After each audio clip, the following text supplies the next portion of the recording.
everyone, it's Christina of CraftyPaws. I wanted to come on and share a quick process video on how to stamp out these beautiful Concord and Ninth sophisticated scripts stamps. These alphas that are in script format are just beautiful, but they're a little bit tricky and require a little bit of precision, so I thought I would come on here and share that with you. I'm also going to be sharing how I watercolored this beautiful rainbow following this little girl on her bicycle. This girl on the bicycle stamp is from Penny Black called Fluffy Passenger. And you can see I've already heat embossed and stamped out that girl image. I didn't want this video to get too long, so I did that in advance of this process. And now I'm showing you how I'm stamping out the letters one at a time. I'm stamping each letter out twice just to get good coverage, and I'm using VersaFine ink. It's black onyx ink. I'm taking my time really trying to position that next letter, the E, so that the swoosh ending the B connects to the middle of that E. And you can see there that it takes a couple applications to get a nice, clean, crisp stamped letter. And by the way, the paper that I'm using is Strathmore Bristol watercolor paper. Now you can see me positioning that Y, and I'm trying to position it just under the B with a little bit of space, while making sure that I have enough room for the O and the U following before I get to the little girl's scarf that's whipping behind her in the wind. I stamp each letter out twice, and now I'm trying to position the O so that it connects to the swoosh of the Y, but connects toward the middle of the O, but toward the top of it a little bit so that it would look like real handwritten script. I'm trying to give you a close-up there. Hopefully you can see exactly how I've overlapped the swoosh and the O on the left side of the O, and that makes the letters look like they naturally connect. You also see me there wiping away each letter and my MISTI tool with a stamp chamois. That's actually a DIY stamp chamois, not one of those that you buy, and it's probably about 1/5 of the cost. I'll put a link in the description box below to where you can get that. It's actually a car washing chamois, and it works brilliantly. Now you see me with the U, taking that stamp chamois and wiping away the swoosh a little bit at the end of the U, because I wanted there to be a little bit of visual space between that U and that scarf. So here you see me doing it again. I've inked up the U, wiping away the excess, and then wiping away the little bit of the tail that I didn't want stamped out. If it's a little bit rough on the very tip of that U, I'm not concerned about that because I can clean that up with a black Uniball pen or a Memento black onyx kind of black ink marker. Now I'm gonna finally get to the tiful of the beautiful, and I'm stamping out that T. And some of these letters, you know, when you combine them, kind of get a little wonky, kind of up and down wise. So you have some control over that, but it's just the nature of this script font. Now I'm connecting the I, and you can see I'm trying to give you a close-up of how the swoosh of the T connects with that toward the top of that I. And I'm inking it up, stamping it out. I'm gonna ink it up again and stamp it out again. And that really gives me a nice, clean, crisp I. Now I'm gonna be positioning the F. This one didn't go quite as planned. I've positioned the F in the right place to connect with the I, as you can see there, but the tail of the F is very long. My intent was to actually eliminate a little bit of the tail like I had with the U, but you'll see that I didn't get my stamp chamois dry enough. So when I take off the little tail end there, it actually leaves a watermark and a little bit of ink. So I decide I'm not going to worry about it. I'm just going to do the whole F, and I'll figure out how to connect the U behind that and kind of squish in the L before I get to the bicycle tire.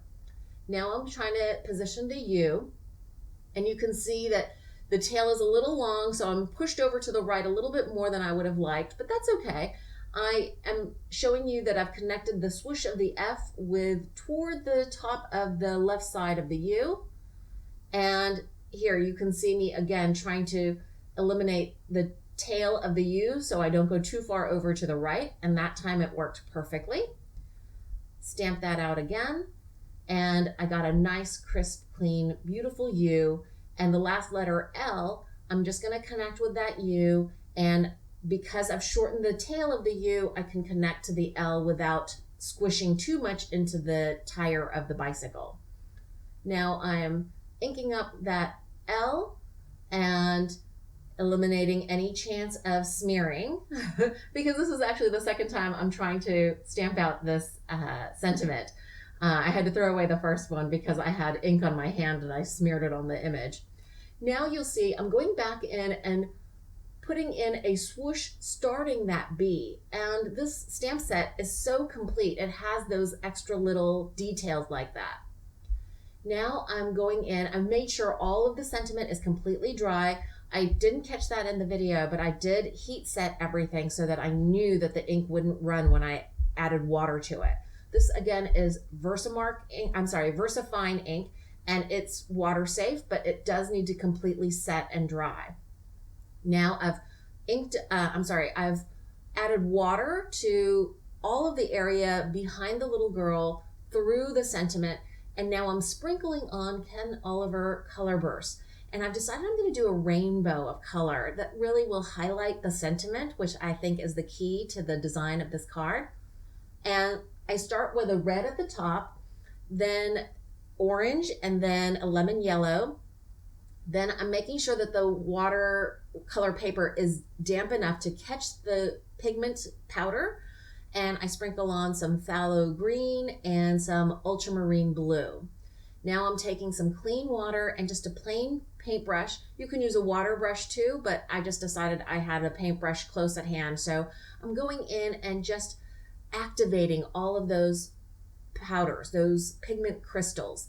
And I'm trying to make sure that I get a good intense color, but you'll actually see that I end up going over this a couple of times to apply more color powder to get a more intense color. And I'm trying to go now, I started with a red and then I realized, ooh, my water was gonna get completely red if I did all of that first before touching the yellow. And the yellow is a lighter color, so I decided I was gonna activate that first. Now, the edges are a little bit tricky. I didn't know how I was gonna blend from the red to the plain white cardstock. So I'm just trying to make sure that the edges are blending each color with the next without creating kind of that hard line that sometimes gets formed with watercoloring. Now I'm going down to the blue, activating those crystals, and I'm really liking how these color bursts blend so well together. All of these colors are actually in the Brights kit. It's a set that has all of these colors, and I think they just make the most beautiful rainbow. I'm heat setting that first layer of color before I go back in and add some more color burst powder. I'm doing that so that I can get a more intense color and also soften the transitions from one color to the next.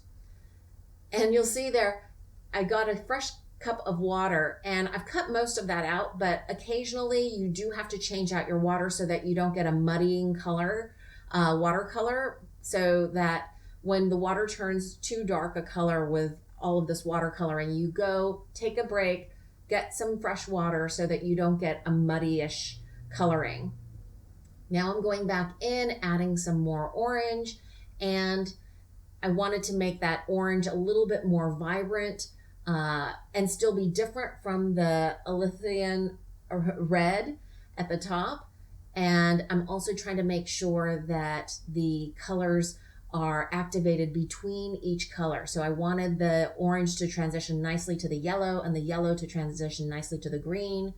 I'm re-wetting as I go along and re-drying as I go along so that I get a nice soft edge as well as a soft transition from one to the next. You can also dab, as you saw me do right there, with a tissue, and that helps when you get a little bit of pooling. I decided the yellow was not quite as intense or showing up as much as I would like, so I'm reactivating that section of the paper with just plain water and sprinkling on some more yellow color burst. And I think that extra little layer of that lighter color really helps brighten up this image. Now you see me re-wetting the areas where each color transitions to the next, and I'm doing that to try and prevent that blooming edge that happens sometimes with watercoloring. And now you saw me re-wet that lowest part of the card, going right up against the heat embossed image of the little girl riding her bicycle, and going right over that whole area to intensify that blue. For some reason, the blue came out really light once I had heat set it, and so did the green. So I wanted to add a little bit more of an intense color, especially right where the kind of rainbow was forming, just behind the little girl. So I've reactivated that area so it would catch the pigment crystals, and now I'm taking a plain water paintbrush and reactivating all of those newly sprinkled crystals. And I see the green is bleaching up into that yellow area a little bit more than I want, and the blue is pooling at the bottom. So I just dabbed up a little bit. I'm moving back the green with a wet paintbrush so it's less intense into the yellow area. And I'm just dabbing up a little bit of the pigment where it was pooling, and now you see me re-sprinkling that area with more of the ultramarine blue, because I want that intensity of color right as the rainbow forms, like I said, just behind the little girl. I heat set it all, and this is the completed card. I hope you enjoyed this process video. If you did, please give it a thumbs up. I really appreciate it. I hope you all are having a wonderful crafty day. Thanks so much for watching.